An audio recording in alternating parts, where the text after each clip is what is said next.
Ano po, blessed po talaga. Sobrang grateful kay Lord na binigyan niya po ako ng ganitong talento.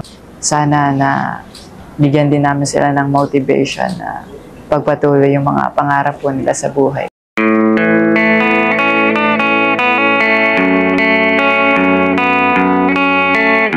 Hello guys! Ito na naman tayo sa panibago nating video. Sa mga solid subscriber ko dyan, maraming salamat po sa inyong lahat. At sa mga hindi pa nakasubscribe sa aking YouTube channel, please subscribe IzTube. At hit nyo rin yung notification bell para lagi pa kayong updated sa mga susunod ko na mga video. Salamat!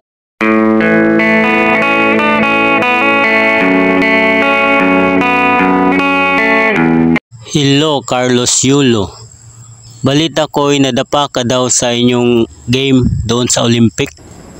First time ko po na ma-experience yung ganon. Hindi rin ako makapaniwala. Hindi ko rin po expected na ganon din po kasi yung mangyayari. So anong naramdaman mo nung nadapa ka at di mo sinasadyang nakain yung tae ng aso? Sarap sa feeling.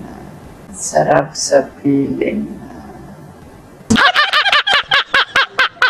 Tinawanan ka ba? Sino nakita mong tumawa? Manny Pacquiao.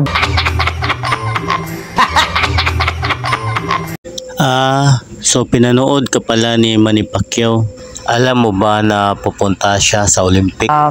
Expected ko po na isa po siya sa makikita ko. Ilang beses ka na bang tinawanan ni Senator Manny? Hindi lang isa, hindi lang 5, hindi lang 10. Like, maraming beses na po. Kaloy, may tanong lang ako sa'yo. Totoo bang bakla ka?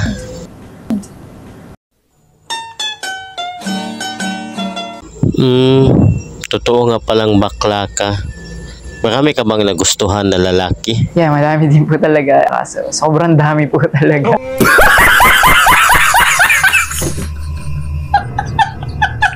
Gusto mo ba talaga maging bakla? Gusto ko po.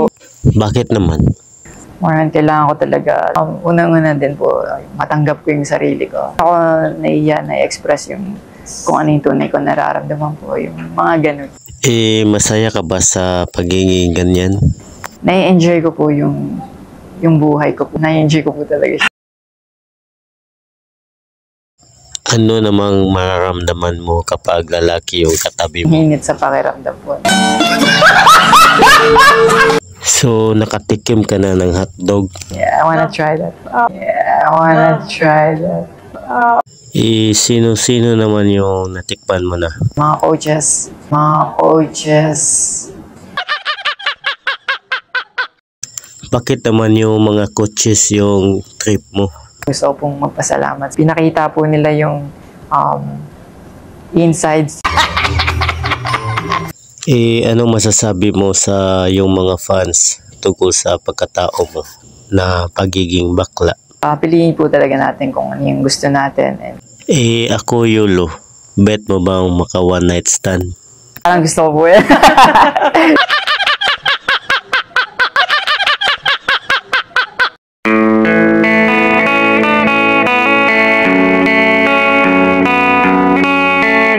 Disclaimer. This video is made for entertainment purpose only, it doesn't mean to hurt any.